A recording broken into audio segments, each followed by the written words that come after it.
Les proches de l'infirmière qui a disparu depuis le mois de décembre 2020, Delphine Jubilard, continuent de se battre pour que la vérité éclate sur ce qui est arrivé à leur amie, maman de 2 enfants.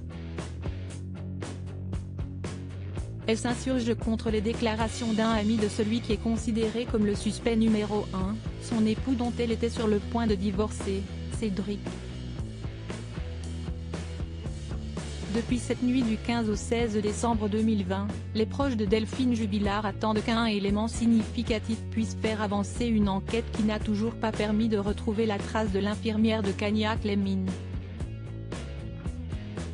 Sa famille mais également ses amis continuent de chercher des réponses.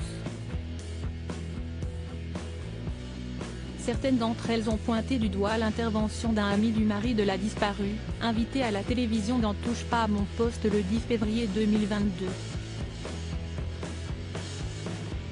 Cyril Hermadinquet est un ami de Cédric Jubilard, incarcéré depuis le mois de juin 2021 pour homicide par conjoint. Il a expliqué lors de l'émission de C8 ce qu'il pensait du profil de cet homme. « J'ai rencontré Cédric sur un jeu en ligne. Il fallait payer pour avancer et je voyais qu'il avançait très vite. Il a beaucoup été focalisé sur son addiction au cannabis, mais son addiction aux jeux vidéo lui coûtait beaucoup plus d'argent. » Selon lui, le suspect idéal était très amoureux de sa femme mais n'arrivait pas à gérer, entre problèmes d'argent et addiction. Il estime également qu'il était un monsieur tout le monde qui ne semble pas avoir les capacités d'être l'auteur d'un tel crime. Pour moi le meurtre parfait, il faut un niveau intellectuel important. Cédric Jubilard s'y estime monsieur tout le monde. Je ne vois pas comment il aurait pu faire ça.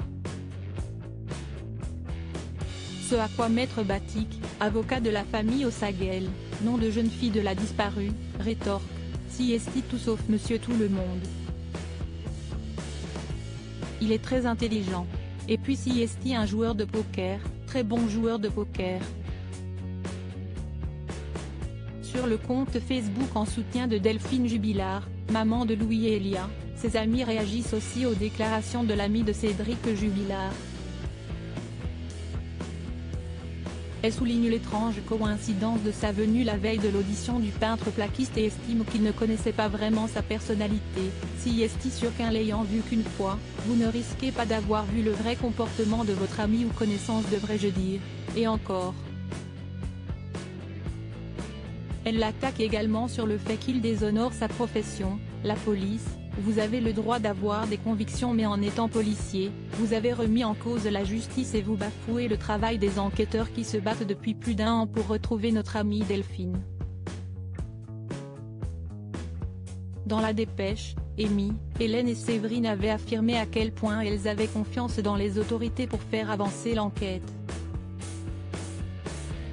En janvier dernier, de nouvelles fouilles de grande ampleur ont débuté dans le secteur de la ferme, un lieu évoqué à plusieurs reprises, notamment par l'un des anciens co-détenus de Cédric Jubilard, Marco, qui a affirmé qu'il lui avait avoué le meurtre de son épouse. Des fouilles de grande ampleur désormais terminées, sans qu'une découverte majeure soit révélée. Mais si cette vaste campagne a pris fin, selon ce quotidien, d'autres fouilles devraient néanmoins se poursuivre autour de Cagnac-les-Mines dans les prochains jours, mais de manière plus discrète, plus ciblée et en mobilisant moins de moyens humains. Cédric Jubilard reste présumé innocent des faits qui lui sont reprochés jusqu'au jugement définitif de cette affaire.